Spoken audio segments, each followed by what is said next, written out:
यवतमाळ जिल्ह्यातील कळंब तहसील अंतर्गत येत असलेल्या परसोडी रेती घाटातून दिवस रात्र अजस्त्र यंत्राद्वारे मोठ्या प्रमाणात वाळूचा अवैध उपसा सुरू आहे।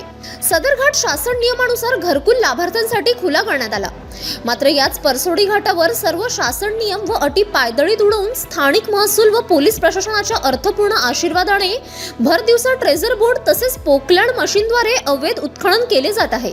मागील 8 मार्च रोजी राळेगाव तालुक्यातील रोहणी रेती घाटावर एसडीपीओ पांढरकवडा यांनी मध्यरात्रीच्या काळोख अंधारात आपल्या प्रचंड पोलीस ताफ्यांसह धाड टाकून सुमारे 1.5 कोटी रुपयांची कार्यवाही केली। या कार्यवाही ट्रेझर बोर्ड पोकलँड मशीनसह 12 टिप्परवर कार्यवाही करत सर्व मुद्देमाल वडकी पोलीस स्टेशनला जप्त करण्यात आले होते।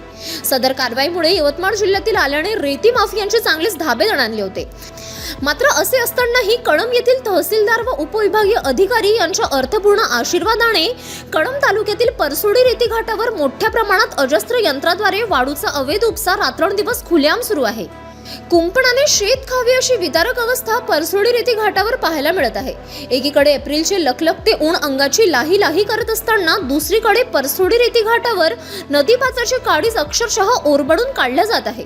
ज्या प्रशासकीय खांद्यावर नैसर्गिक संपत्तीच्या रक्षणाची धुरा आहे तेच खांदे आता रेती तस्करांच्या अर्थपूर्ण ओझ्याखाली दबल्याचे स्पष्ट चित्र दिसत आहे। हा गंभीर प्रकार मिशन इंडिया टीव्हीच्या कॅमेऱ्यात कैद करण्यात आला आहे।